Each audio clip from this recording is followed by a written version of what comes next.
De outubro de 2011, há 10 anos, no Dia dos Professores, sinistramente, a professora prefeita Rita Sanco foi cassada ao lado do vice, Cristiano Kingeski, num processo que eu sempre chamei de um golpeachment. Como isso marcou a política Rita Sanco e a pessoa?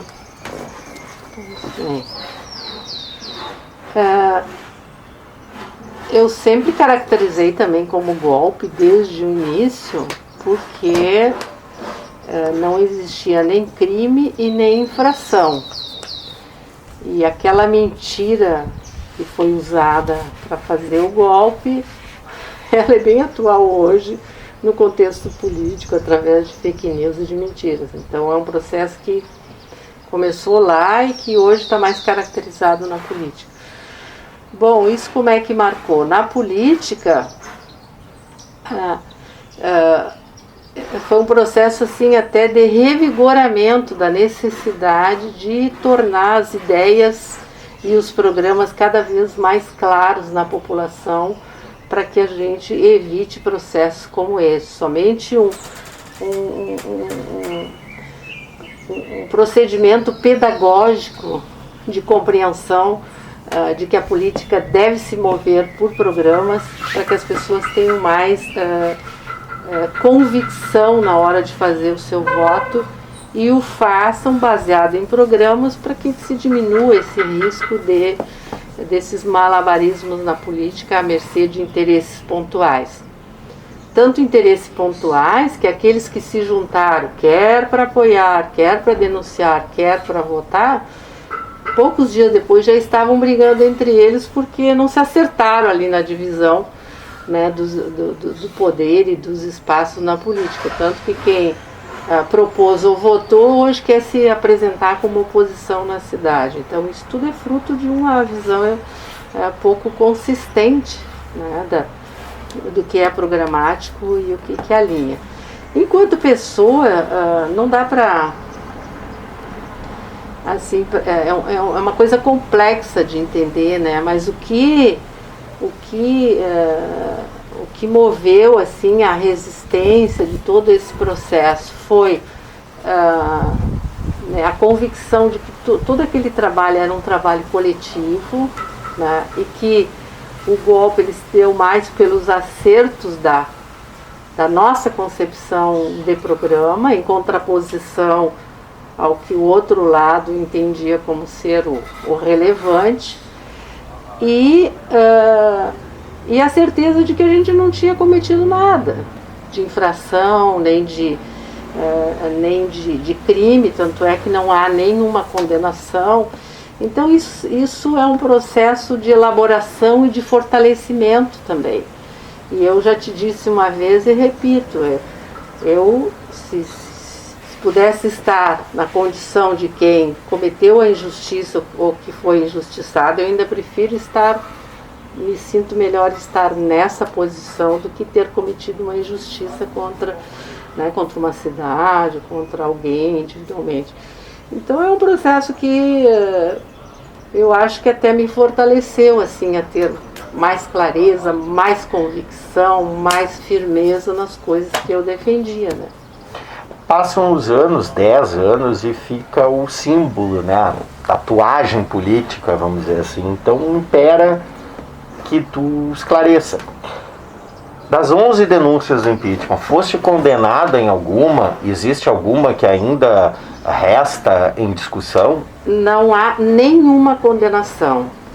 Resta em discussão apenas sobre os contratos emergenciais da área da saúde e da educação, que se arrasta aqui no judiciário. É um processo de improbidade administrativa movido pelo então promotor Daniel Martini, e que a gente comprovou que todas as contratações elas foram movidas pela necessidade ou pela emergencialidade. Ou seja, se fez concurso, não tinha ninguém, chamou e ninguém apareceu, ou era para substituição de algum tipo de saúde, principalmente na área da educação, que tem muita movimentação, licença maternidade, licença saúde, e também as licenças para concorrer à direção e vice-direção. Né? Então não tem julgamento, mas das 11 ou foram arquivadas ou foram rejeitadas. O que levou ao impeachment? Bom, eu caracterizaria assim que foram interesses contrariados. Né? Que interesses foram contrariados? Por que sem crime, sem nenhuma denúncia, sem nenhuma, nenhum sinal de que alguma coisa estivesse acontecendo, alguém foi afastado e os votos foram desrespeitados? Eu caracterizaria assim alguns elementos chaves, assim, maiores, para a gente objetivar a conversa. Os interesses políticos e interesses econômicos. Quais os interesses políticos contrariados? Veja bem, os contratos emergenciais, os estágios, passaram a ser rigorosamente por critérios públicos, por uma seleção pública, não mais por quem indica. Isso contrariava interesses, basicamente, da Câmara de Vereadores. Os estágios, inclusive na CDG, as terceirizadas da CDG tinham indicações de vereadores para a CDG. Como a gente extinguiu aqueles contratos que considerava prejudiciais à CDG e colocou a CDG na linha pela qual ela foi criada, porque ela foi criada com um propósito de disputar com o oligopólio do asfalto a produção do asfalto na cidade de forma mais barata. E ela desvirtuou para contratos de terceirização de merenda, de limpeza de escola, de transporte para a prefeitura, que eram contratos que oneravam e estavam fora do foco. A gente eliminou todos esses contratos, eliminou todos, inclusive com cuidado de que essas pessoas fossem absorvidas pelas empresas em contratações futuras. Então não tinha mais a indicação, eram centenas de pessoas lá que eram indicadas. Isso contrariou. O outro elemento político que eu considero que contrariou bastante é todas as obras e serviços, elas passaram a ser resultado de um calendário público, definidos nas reuniões do orçamento participativo, encaminhados por associações de moradores. Então, aquele favoritismo de vereador A, B ou C na relação com o governo para fazer obra A, B ou C em bairro e tal, deixou de existir. Então, havia um calendário explícito, claro que algumas necessidades emergenciais que vinham, que fugiam, a lógica do calendário, muitas vezes encaminhada pelos vereadores, um valo lá que arrebentou, uma estrada que se ruiu por uma chuva, obviamente que isso era considerado, mas via de regra as obras iam nesta linha. E o outro elemento é o conhecimento em toda a cidade, pelo menos nós apresentávamos em toda a cidade todo o orçamento, aquilo que era arrecadado, aquilo que era gasto e aonde era gasto. Bom, junta todos esses elementos, tu vai ter a necessidade de refazer o modus operandi da política, aquele fazer clientelista, favoritista, precisava ser reposto por um fazer político de organização, de esclarecimento, de debate. Mas, Rita, essa é uma crítica que fazes ao governo que era do PT, do teu partido. Como é? Que te antecedeu essas práticas? Essas práticas também.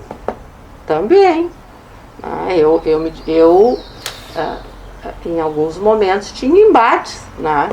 A questão do governo Sérgio Tacisco de encaminhar aquele projeto que tu deu um nome, que é o projeto aquele que ia direto no ICMS, não lembro o nome que tu batizou, mas ia direto no ICMS para pegar. Sequestrava para pagar grandes fornecedores. Grandes fornecedores, que a gente teve que ganhar aquilo judicialmente. Quem é que apoiou o Sérgio Tacisco naquela época? Que eram dívidas acima de 1 milhão. Acima de 1 milhão, exatamente. Tinha um nome, eu não lembro. E quem foi contra foi a bancada do PT. E a oposição aprovou o projeto até sem impacto financeiro. Então, tem equívocos. O desencarrilhamento da CDG é a responsabilidade do governo anterior, que não está mais no PT, teve até aliado com o atual governo, né? Mas não dá para negar. Então, eu acho que esses elementos políticos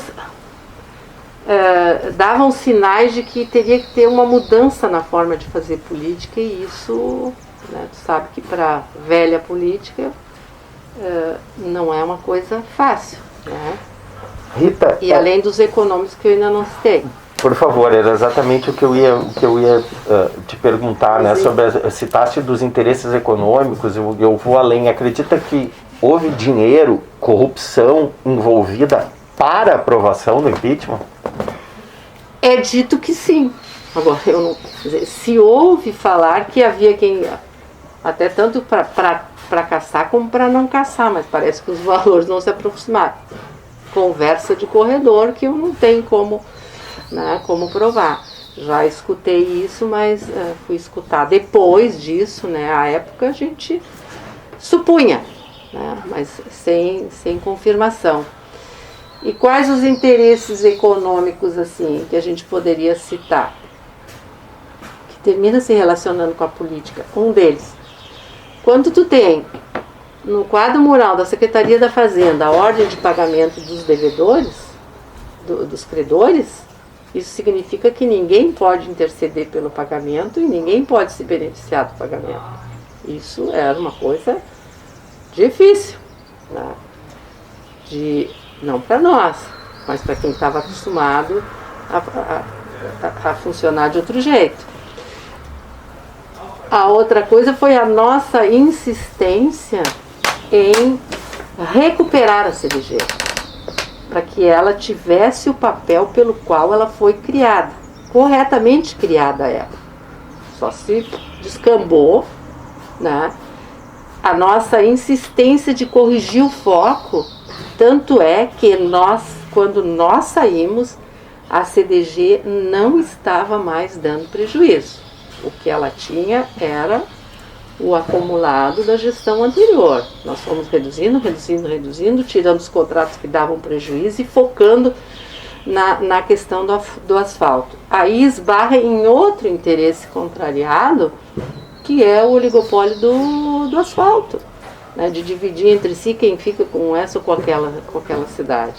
Então, uma empresa pública que tinha uma usina potente, ela poderia asfaltar a cidade num custo bem menor do que terceirizando o serviço para outra empresa.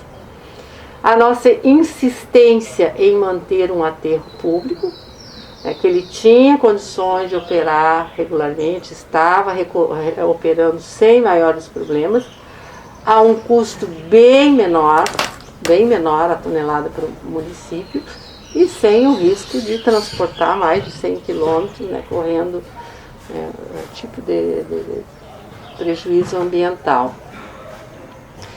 E a outra questão, eu ficaria aí nesses 4 elementos, a outra questão é o licenciamento, principalmente para grandes empreendimentos, rigorosamente seguindo, porque os grandes têm mais impacto viário, têm mais impacto ambiental, não que os outros também não fossem, né? Mas assim, um rigor, né, no cumprimento da lei, para que o município não herdasse problemas ambientais ou de outra ordem por conta de um licenciamento facilitador, né, que possibilitaria mais ganho ao empresário e depois prejuízo ao público, né. Então esse rigor, esses 4 elementos eu considero como os elementos econômicos assim, bem contrariados, né, e que eles terminam se relacionando com a política, né. O prefeito de Cachoeirinha, Mick Breyer, hoje ele está afastado e ele enfrentou 3 tentativas de impeachment. Ele ficou no último praticamente refém dos vereadores. Acredita que tenha sofrido impeachment justamente por não aceitar ser refém? Provavelmente, né? Provavelmente, porque ali a gente chamou por uma conversa os vereadores, à época, alguns vieram, outros até se não lembro se vieram ou não, e o debate era, mas bem, o que da vida política ou da relação institucional não está funcionando? Né? E simplesmente não tinham argumentos para dizer, ou não tinham coragem para dizer o que efetivamente queriam, né? Porque 99,9% dos projetos da Câmara foram aprovados. Sabe qual é o único? Os 2 projetos que não foram aprovados em todo o período do governo, o que criava os cargos da Fundarc, cargos de servidores, porque a Fundarc foi criada puxando servidores de outras secretarias, e aí na nossa gestão foi encaminhado o concurso, foi rejeitado esse projeto. E o outro é que dava o nome do quiosque, a quiosque da legalidade. Então tu há de convir que não havia assim, não, uma contrariedade do legislativo com os projetos do governo. O que havia era inacreditável como conseguem ser assim tão pequenos. Durante o meu governo, acho que quase 100 projetos autorizativos, acho que até mais, projetos autorizativos foram aprovados na Câmara de Vereadores. O que é um projeto? Ele tem visto de origem, ele intercede na definição dos orçamentos, que não cabe aos vereadores. Qual é o intuito de criar constrangimento? A gente enfrentou todos, ou na política ou no judiciário. Não era competência do legislativo. Bom, a gente não cedeu à pressão de indicar, contratos, de não indicar estágios, não cedeu à pressão de aprovar projetos que não estavam de acordo com a lei, não cedeu à pressão de acabar com o aterro para mandar para um aterro privado, né? A gente não cedeu à pressão do oligopólio do asfalto. Então, isso significa não estar refém. Eu acho que com certeza. Né? Observar, a partir das consequências, né, do que aconteceu depois com o próprio PT ou outro grupo adversário assumindo o poder e vencendo eleições e tudo, farias alguma coisa diferente se soubesse que o impeachment levaria à derrocada do PT em Gravataí? Olha, quando eu assumi, havia uma disputa muito intensa dentro do PT, né? Entre a continuidade de um projeto que estava na prefeitura ou a alteração desse projeto. Tanto é que eu me coloquei do lado daquele que precisava mudar os rumos, porque havia um processo evidente de endividamento do município que veio a se confirmar, né? havia um processo evidente de aproximação com a oposição, haja visto esse projeto acima de 1 milhão, que aquilo ia interferir diretamente em quem viesse assumir. Isso significava também o prejuízo dos pequenos empresários que ficariam no fim da fila, sabe quando, para receber, uma inviabilização do orçamento. Então me coloquei deste lado. E até, assim, creio que talvez, e fiz enormes tentativas para tentar, assim, apaziguar essa luta interna, assim, sem, contudo, deixar de considerar os equívocos da gestão anterior, mas pelo entendimento que o tensionamento, né, as últimas consequências disso poderia gerar fragilidades ao governo, né, e como de fato gerou, com o deslocamento, né, de 2 vereadores que saíram do PT, e um mesmo estando no PT votou contra votou pelo golpe. Então, talvez tivesse que ter feito mais o esforço, né, no sentido de não deixar o caminho assim tão fácil para essa luta interna, né, que eu terminei ficando no centro dela e tentando administrar, né. Um debate dos últimos dias, né, na rede social foi entre o Ciro Gomes e Dilma Rousseff, né. Começou com Ciro acusando Lula de conspirar pelo impeachment da Dilma. Aqui, uma das narrativas na época também era que Daniel Bordignon, que foi o teu grande eleitor, vamos dizer assim, em 2008, eras vice dele e acabou assumindo a candidatura quando ele renunciou, também não te ajudou o suficiente. É verdade ou é fake news? Poxa, olha, sinceramente, sim, eu acho que conspirar, não.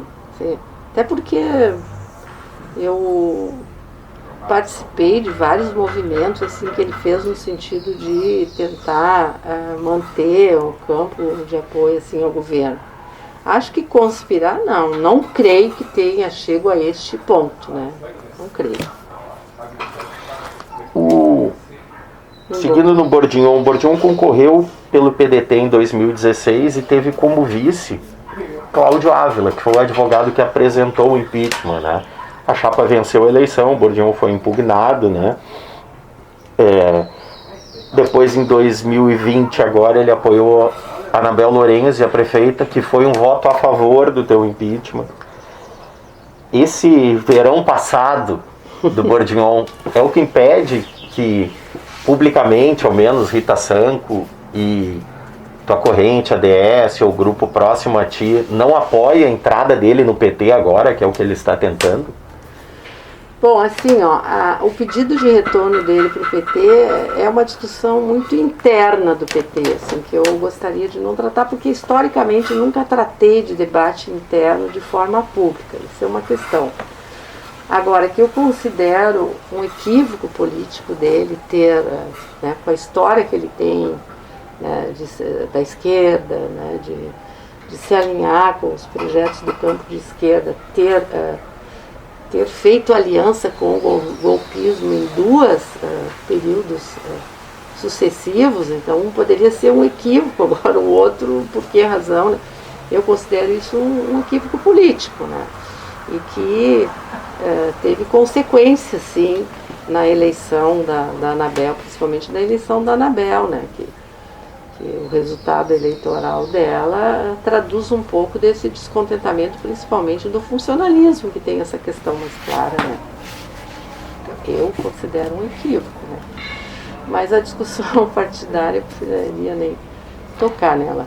Cristiano Kingeski, que foi teu vice, né, cassado também em 2011, hoje ele assessora o prefeito Luiz Afalon, que é do MDB do Marco Alba, que na época do impeachment estava na Disney, mas obviamente a gente sabe que deve ter conversado e tido alguma influência no processo. Era um líder partidário, né? Tinha um comando do MDB, né? Te magoa essa aproximação do Cristiano com o MDB? Eu não trato. Ele está no PSB hoje. Ele está no PSB, vice-presidente do PSB. Eu, assim, não trato como mago, porque eu acho que a política, se tu faz assim com mago, é difícil tu separar assim, as coisas. Mas eu lamento, porque o Cristiano jovem tinha um enorme potencial para a vida política. Sei que ele tem assim, uma trajetória, uma convicção, pelo que a gente viveu, de se alinhar com o campo de esquerda, popular e de esquerda, né?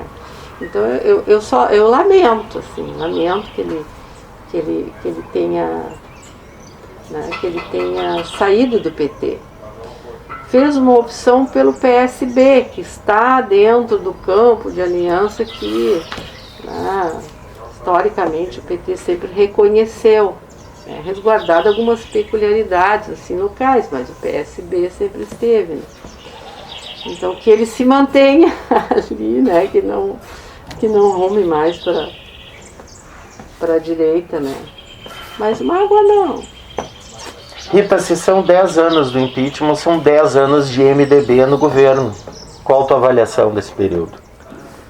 Pois é, hoje mesmo eu li a reportagem do seguinte sobre a ida do prefeito na Câmara, em que ele faz uma alusão ao orçamento e os investimentos e considera ser exitoso.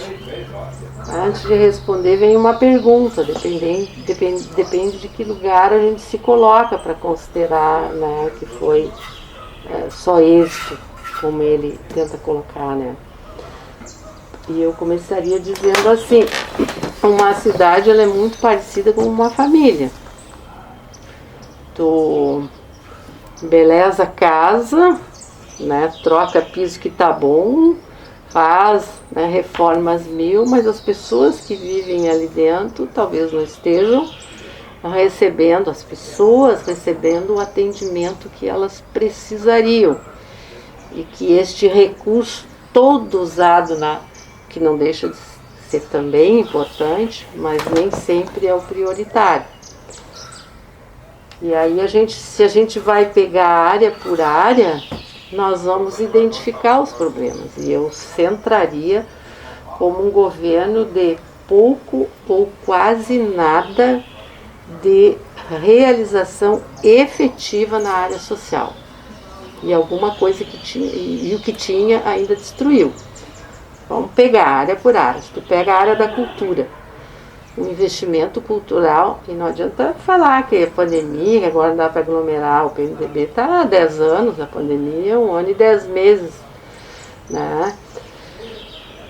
Não só não teve investimento, como ainda extinguiu a Fundarc, que era um órgão para pensar, captar recursos, estruturar e desenvolver. Virou um puxadinho de uma outra secretaria. Pegar o patrimônio histórico do forno ao museu é abandonado. É um governo que não está nem aí para o patrimônio, para a história, para aquilo que outros construíram antes do PMDB.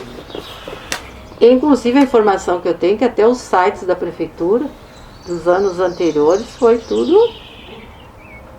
Ali é um espaço de pesquisa do que aconteceu da história. Isso é um crime contra a história, foi deletado.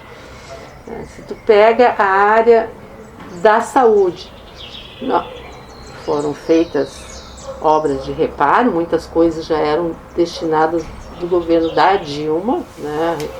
As reformas nas unidades de saúde, várias delas já estavam, né, em processo já há bastante tempo. A gente vai ver que há uma enorme deficiência na área de suporte à educação e ao conselho tutelar para crianças e adolescentes que necessitam de um fonoaudiólogo, que necessitam de um psiquiatra, que necessitam do psicólogo. Então, isto para mim é fundamental, tanto quanto a obra. Então, não dá para te jogar todo o peso de um orçamento e desencarrilhar para aquilo que aparece na foto. Né? Uma criança que recebe um atendimento psicológico quando ela precisa, para que ela seja um adulto mais resolvido, com menos problema para ela e para a sociedade, isso não sai na foto, mas é um resultado, né, de qualidade que eu não dispenso. Para mim isso é extremamente importante. Só para ter uma ideia, por várias vezes faltou insulina. É do governo do estado, mas o governo municipal não está impedido de comprar. Faltar insulina é uma coisa assim irrecuperável na vida de uma pessoa que é dependente de insulina. Tem pessoas que não podem fazer nenhuma alimentação sem usar insulina. Várias vezes faltou, como faltaram outros medicamentos. E sem falar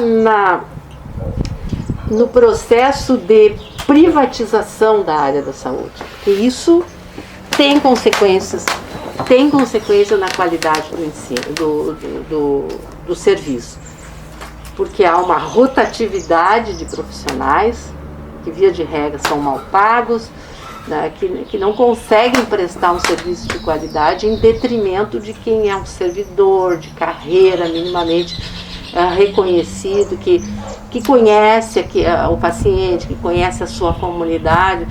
Então tudo isso depõe para uma saúde preventiva, para uma saúde de qualidade, porque o conceito de saúde ele vai muito além. Tu chegar lá e receber uma receita e ter o remédio na farmácia municipal, poder comprar o remédio, há toda uma concepção, inclusive do próprio SUS, né, do acolhimento, que o acolhimento é fundamental para um bom atendimento em saúde. Então, um processo que vinha já de mais tempo sendo, né, ia evoluindo com a ajuda inclusive dos servidores do quadro, que está sendo desmontado, né, está sendo rumado para a privatização.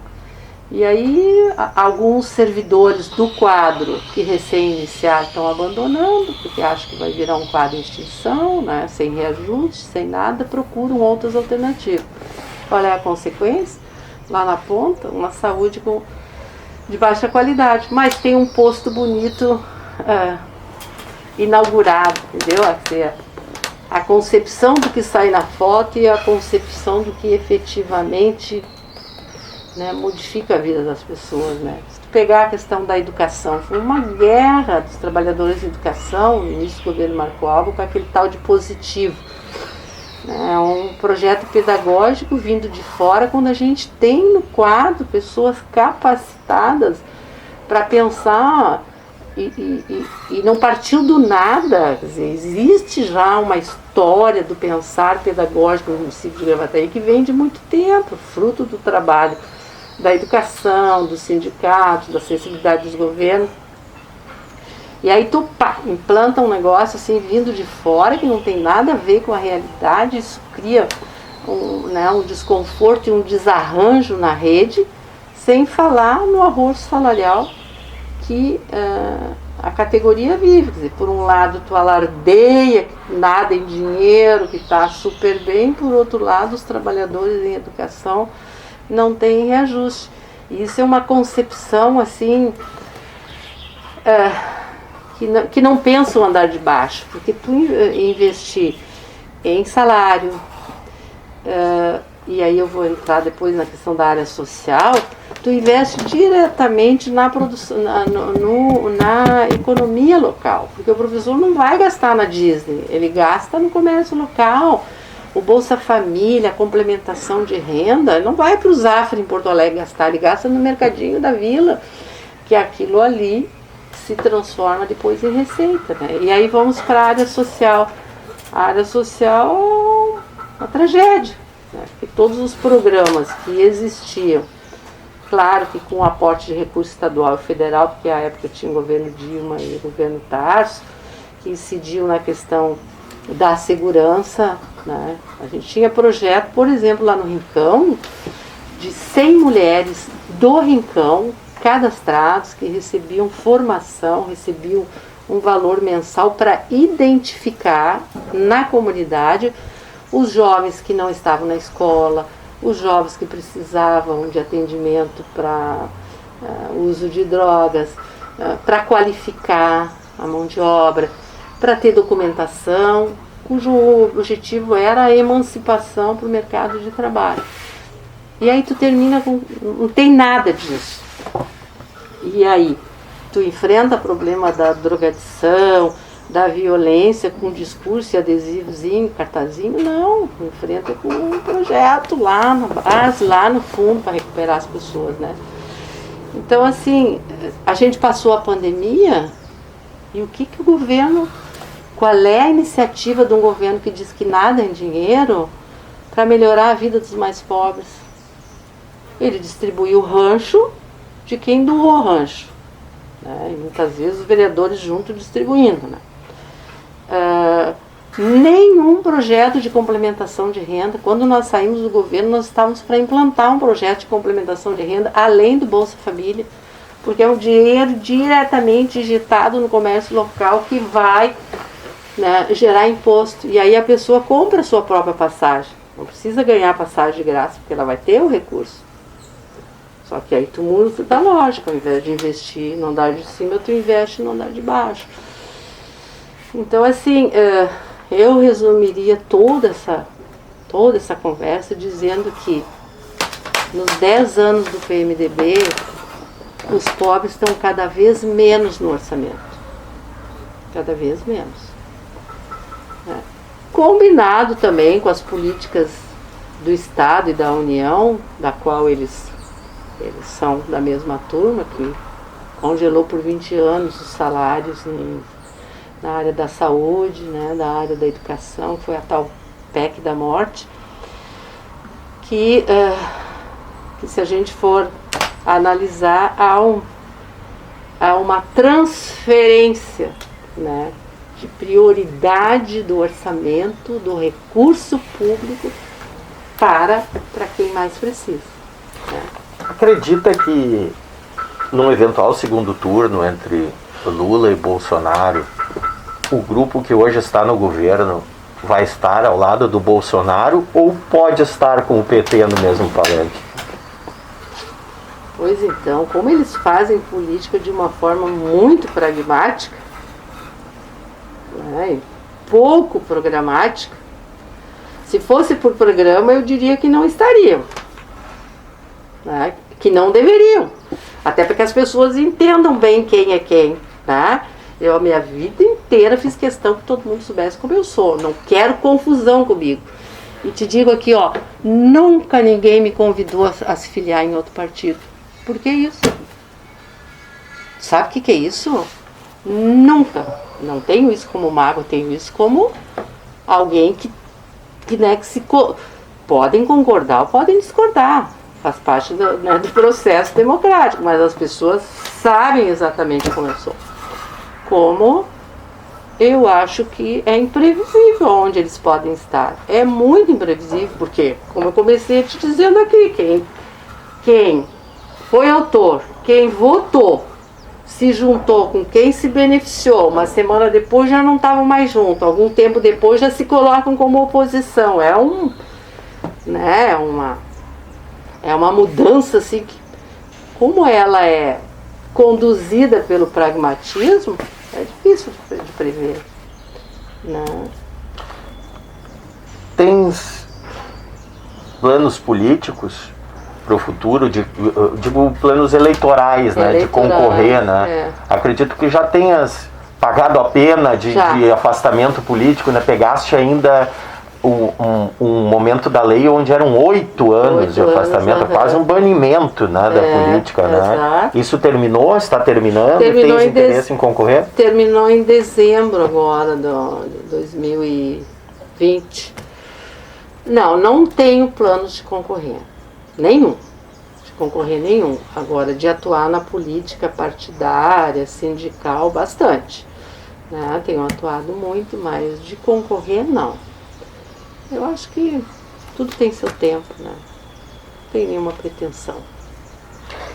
Essa frase, ela é positiva ou negativa para a esquerda, que eu vou te dizer, aquela do Frei Beto? A esquerda só se une na cadeia. Olha, eu acho que depende muito do que tu quer construir, entendeu? Depende muito do que tu quer construir. Se tu quer construir uma solidez programática, em alguns momentos, é óbvio que a esquerda talvez não se coadune no mesmo princípio. Pode ter momentos em que a flexibilização desses princípios programáticos eles possam acontecer em nome de um objetivo maior. Não necessariamente no mesmo partido, mas numa grande, e eu acho que uma das coisas importantes que foi aprovada agora, apesar de ter sido feito um arremedo de reforma política, foi a federação, que permite que vários partidos possam concorrer unificados, sem perder a sua identidade, né, com um programa específico para aquela eleição. Para mim isso é fundamental. As pessoas não necessariamente precisam estar no mesmo partido. O que tem que unir é o programa. Bom, cada uma no seu partido é possível se juntar. Bom, acho que a frase ela é um pouco assim estreita para analisar o todo, né? Mas eu não diria que ela é nem negativa e nem positiva, né? As circunstâncias é que vão determinar, porque a esquerda, bom, eu considero a esquerda vários partidos, né? E aí elas podem se juntar, como parece que podem se juntar agora para a eleição do Lula. Né? Vários partidos do campo de esquerda, uns já estavam, outros estão vindo agora, talvez desloquem alguns setores do centro, mas ninguém perde a sua identidade partidária. Rita, 10 anos depois do impeachment, que lição todo aquele processo deixa para Gravataí, para o bem ou para o mal? Olha, a gente continua num processo de esclarecimento, né? Porque isso que a gente conversa aqui é como a casca da cebola, né? Ela precisa ser repetida, para que mais e mais pessoas tomem consciência do que efetivamente aconteceu. Porque se havia contrariedade à gestão do PT, se aquilo que estava sendo feito não era o que aquela turma lá queria, ou outra turma que estava, a turma política ou a turma econômica, a forma de resolver isso era no próximo processo eleitoral. Né? Significou um estelionato eleitoral, né? À medida que não tinha objetivos e nenhum movimento de fora da Câmara de Vereadores para cassação. Não tinha. Né? Então, assim, o que fica de lição é que há um longo caminho a ser percorrido na vida política e que ele é ao mesmo tempo instigador, mas de certa forma bem árduo, né? que é a cada processo eleitoral é preciso que a gente transforme isso num processo pedagógico, né? Para que as pessoas façam a opção do voto a partir de programas e concepções que venham a atender os seus interesses, porque o que a gente observa são as pessoas votando contra o seu próprio interesse de classe, né? Isso ficou muito nítido na questão estadual dos trabalhadores de educação que votaram lá no Sartori, né? E voltou a perder quando havia parado de perder no governo Tarso, sem uma visão estratégica de que ele representava um projeto que não atende a classe trabalhadora, né? E esse nosso processo eleitoral, de que nas propagandas tudo é muito parecido, sabe? Tudo é muito parecido. Tu olha um programa eleitoral, como é que as pessoas vão identificar aquilo que efetivamente interessa a mim? Votam em pessoas que... A pessoa depende do SUS, depende do transporte público, depende da creche pública, depende da escola pública, e vota em senadores, deputados que vão lá depois no Congresso acabar com o que é público, acabar com o que lhe favorece enquanto cidadão. Então, assim, é um esforço hercúleo, sabe? Mas a gente vai. Demora. Tu não cativa muita gente assim. Demora. Não é um processo para ganhar uma multidão de uma hora para outra. Mas dificilmente a gente perde alguém que ganhe. Dificilmente. Né? Tu não tem pode não ter aquela votação astronômica, mas uma vez a pessoa convencida de que, né, da sua classe, de quem pode governar, seja aqui ou lá, de acordo com a sua necessidade. Então, para mim, fica esta lição, assim, e isso me move a continuar cada vez mais, né, atuando nas internas do partido, qualificando as pessoas que às vezes querem atalhos, né, e às vezes os atalhos não são os mais seguros, né, que é preciso fortalecer, né, o debate, a transparência, o que a gente quer, né. Então, para mim, essa é a maior lição, para mim e para o partido.